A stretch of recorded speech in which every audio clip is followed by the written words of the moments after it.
We often think of identity as something that we choose, but sometimes it's something we inherit: a story, a history, a past that you didn't live through, but that still shapes who you are in ways you don't always recognize at first. For many descendants of Holocaust survivors, identity isn't just about what they were told growing up, it's about what was not said, what was discovered later in life, and what they've chosen to carry forward.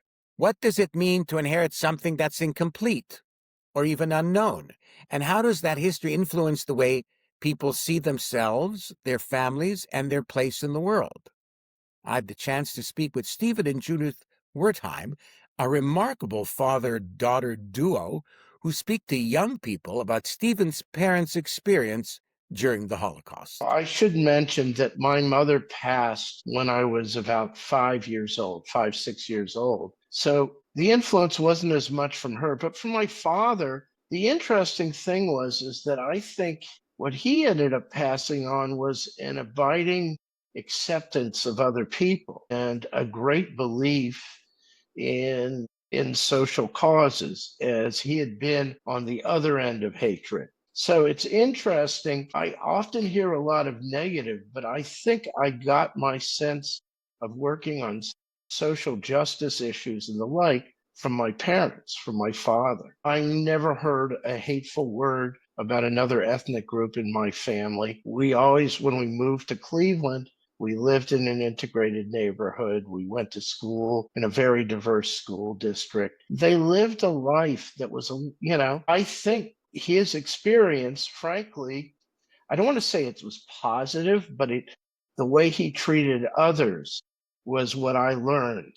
And I think it wasn't by lecture, it was by his doing. My wife and I saw a movie about second generation and second generation issues. And I said, holy, I won't say what. But when I realized I am a second generation, I saw some of the trauma my father had. I saw what its effect on me is. I saw them always pushing us to do well, to work hard, etc.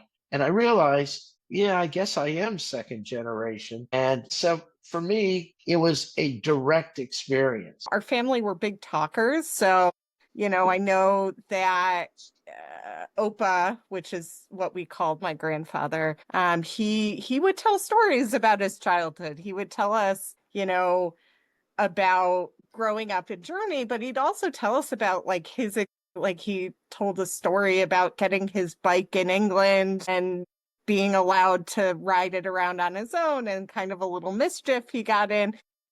Yes, it was a survivor story, and yes, he told it in those contexts, but it was just so much a part of growing up that it felt like part of growing up Jewish. And then furthering that, for me, it just was an interest of mine. I've had interest in historical things, and in high school I got involved in Facing History in Ourselves and other programs about kind of Holocaust education and social justice that, again, his stories and his part of being part of my life was just a piece of it. It was part of growing up.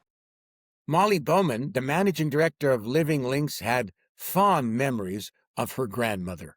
She taught me how to bake. She taught me how to garden. She had such a joie de vivre. I wish I knew how to say that in Hungarian. But it was despite everything she had been through, or probably because of it, she had such an appetite to find the best parts of life and to embrace them fully. And it left such an impact on me. And, the two of them, my grandparents were so in love. They were married for 62 years before my grandfather passed away. Beautiful. It's amazing. And they really inspired a career in public service for me. I mean, my grandfather was a lawyer. He was a soldier. He had this incredible love story with my grandmother. It left such a profound impact on me that really shaped who I am. In addition to passing on stories, it's a parent's and grandparents' role to instill strong values in their offspring. Shoshana Shenker learned 3 major lessons from her parents and grandparents, and she continues to pass those lessons on to her own children. The three big ones were food, education, and money. And I very strongly remember Bubby saying, like, to a little child, this walk-in pantry that's got cans all up and down the shelves and boxes and condiments and anything you could think of, full all the time. I never saw a can removed and there was a hole. It was always, as soon as something was taken, you go back and you refill it again.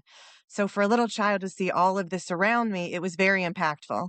And then obviously later on you learn, but from Bubby and Zadie's perspective, what if we have to hide in the basement and shield ourselves from an ambush? We need to make sure that we have enough food. What if we have to suddenly take whatever we can carry on our back, all of our cash savings, and hightail it out of here because somebody is coming to attack us? And that was constantly their mentality. And to their credit, it didn't seem to me like it was scary or frightful. It just seemed like, well, this is smart planning.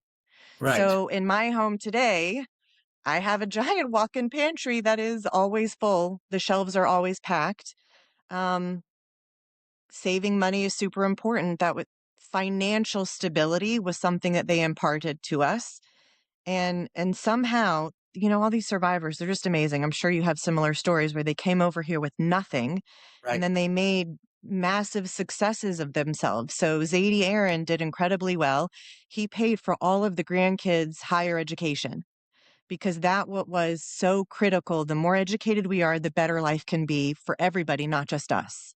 So that's something that I try to impart to my kids. Again, not in this pushy way, more of just a matter of fact. This is what we do. This is how we're going to live. This is what keeps us healthy. So again, to Bubby and Zadie's credit, it wasn't a scary thing. It was just, this is what we're doing, and here's why we think you need to take it on as well. Initially, Holocaust survivors spent their time trying to readapt to normal life. For many of them, they were building completely new lives in foreign countries that had once just been a name on a map or a globe. But eventually, they were encouraged to speak about their experiences. Dorothy Goldwyn is a second-generation Holocaust survivor who works with the Holocaust Memorial Committee in Memphis. It wasn't until Anne Frank exhibit was coming to the University of Memphis that my mother posed the question, we need you to help. Many survivors weren't talking then, just a couple. We need you to come and process and be with these students after they go through this exhibit. My mother finally said, if my daughter goes with me, I'll do it. So I sort of became her agent, and I would speak for 5 minutes maybe about being a second gen to help calm her down. And then she'd get up and do a fantastic job of telling her story. After she passed, it's been about 10 years now, and I never used any audiovisual information or anything when my mother was speaking, because I wanted people to focus on her and what she had to say.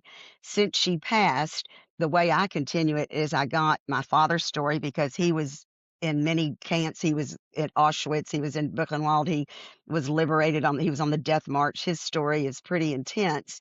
I got both of their stories on an audiovisual where I used that parts of it, and I incorporated some of my mother's blurps of her speaking about, giving hope, about what it was like, so that people could actually see her because they lost that. So that's when she began speaking, and it really became cathartic from her. Once she began speaking, she couldn't stop. If you liked what you heard today, please be sure to rate, follow, or subscribe to Chosen for What, wherever you get your podcasts, to make a donation, or to learn more about the Foundation for Genocide Education, visit their website at gened.org. Don't worry, the link can be found in the show notes. For the Foundation for Genocide Education, I'm Tommy Schnurmacher. Until next time.